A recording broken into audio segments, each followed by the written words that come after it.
Être bienveillant, respectueux avec les gens qui organisent l'événement, tout simplement. Mon prénom c'est Philippe, de Paris, et je suis vidéaste, DJ, danseur, sous le nom Streetease sur les réseaux sociaux. On me connaît plus sous le nom Streetease, voilà. Il y a des soirées qui m'ont marqué, ou des festoches, et en premier je vais dire Tomorrowland parce que c'est un peu le truc qu'on voit sur YouTube depuis tout gamin, et puis quand tu arrives à avoir le fameux billet et y aller, là tu te dis ok c'est stylé.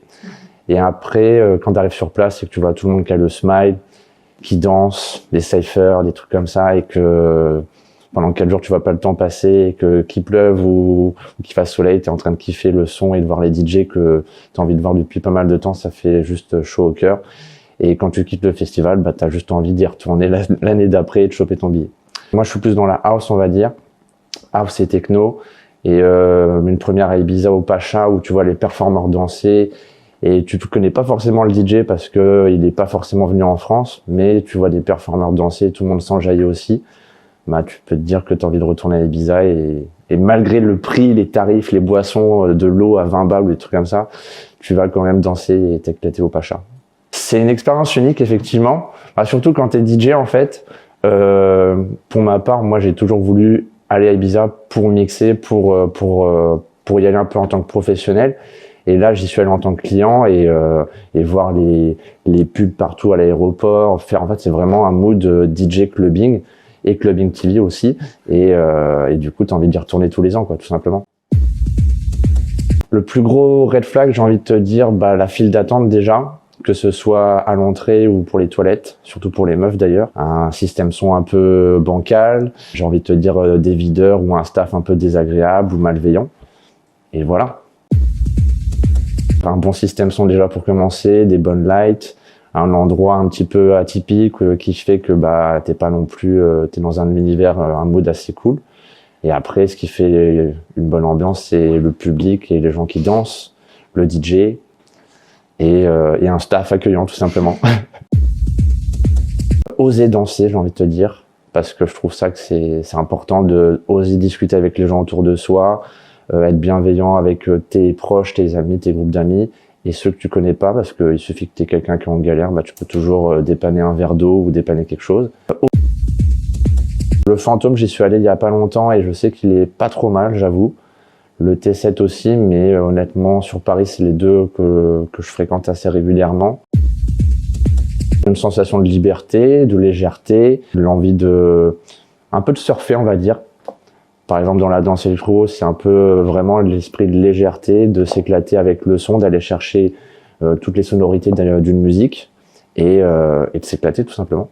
Je pense à rien, je pense juste à kiffer le moment, à prendre l'espace et à jouer avec tous les mouvements que je peux créer. Et puis voilà. C'est des gens qui sont tout de suite bienveillants, qui ont le smile et qui sont vraiment là pour le son en fait. Ils sont pas là pour se déboîter, ils sont vraiment là pour voir le DJ, rencontrer des gens. Ils sont apprêtés avec un petit mood pour s'ambiancer sur une soirée. Et c'est ça que j'aime, c'est que les gens sont vraiment là pour de la house. Tu discutes avec des gens qui sont comme toi, passionnés du DJ que tu vas voir, qui connaissent tous les remixes, tous les sons. Et du coup, bah, tu passes une soirée à parler musique et danse et t'amuser avec des gens cool, quoi, tout simplement. Et que t'as envie de revoir 2 jours après, quoi. Soit je rentre dormir et sage, ou soit tu pars en after, effectivement. Mais en général, c'est petite bouteille d'eau pour se remettre un peu des émotions, petit kebab ou petit sandwich pour se remettre, petit déj, quoi, on va dire, vu qu'il est 6h du mat en général. Et puis débrief avec les potes en rentrant en même temps à ce moment-là, tu vois, parce que je rentre pas. On rentre avec les amis, tout le monde en sécurité, on vérifie que tout le monde rentre pas bourré, un truc comme ça, et voilà. Si, j'ai déjà eu des petites mains, des trucs comme ça. Mais en tant que mec, j'ai jamais eu de soucis particuliers. C'est plus en général les filles qui sont concernées par ce problème-là. Témoin, non, mais j'ai déjà eu des échos de soirée, des gens qui m'ont raconté, des copines qui m'ont dit bah j'ai vécu ça, machin. Et du coup, bah ça fait effectivement réfléchir sur le comportement à avoir en soirée. Et c'est vrai que depuis 2-3 ans, ce genre de témoignage ressort plus et c'est super important. Et maintenant, avec mes amis, on a tendance à regarder autour de nous et se dire est-ce que tout se passe bien, tu vois. On n'est pas juste entre nous. C'est important, je pense, aujourd'hui, maintenant, d'aller en soirée, et dès qu'on voit quelqu'un qui est pas bien, c'est important d'aller l'aider. C'est une logique qu'il faudrait avoir en soirée. Un message à tous les DJ français, on va dire. Moi, je suis beaucoup les DJ français. Lâchez pas, gardez votre style.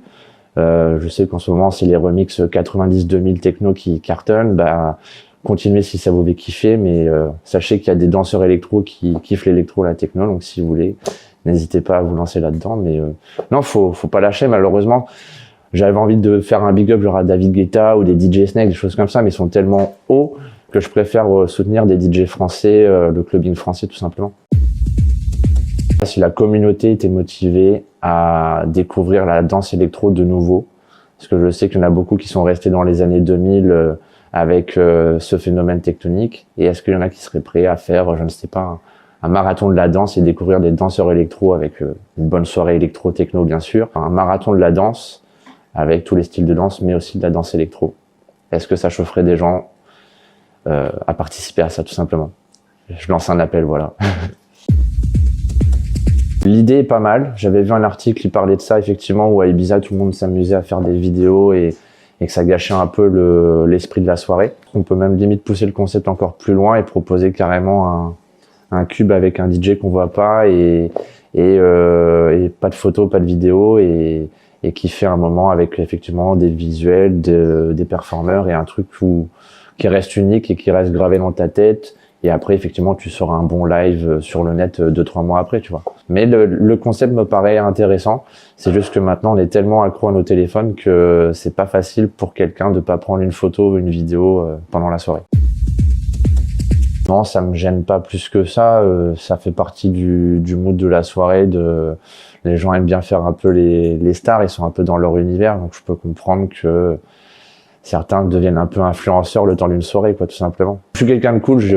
J'aime faire des photos, j'aime faire des vidéos, j'aime danser et je me prends pas la tête, tu vois. Le principal, c'est une soirée et kiffer l'instant. Parce qu'on a tellement peu de temps, donc autant kiffer le DJ présent qui est là à Paris, juste le temps de 3 heures parce qu'après il décolle pour ailleurs et tu le revois pas, quoi.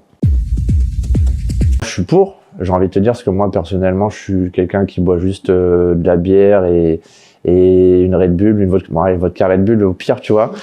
Mais je suis pas le mec qui va se la mettre fort. Avoir un club qui fait zéro alcool, ça peut être intéressant à développer et voir si un gros DJ serait capable de mixer pour une soirée zéro alcool, tu vois. Je pense qu'il y a encore beaucoup de choses à créer aujourd'hui et il faut juste oser en fait. Mais effectivement, en termes de business, c'est moins rentable de faire vendre du coca qu'une vodka Red Bull, ça c'est sûr.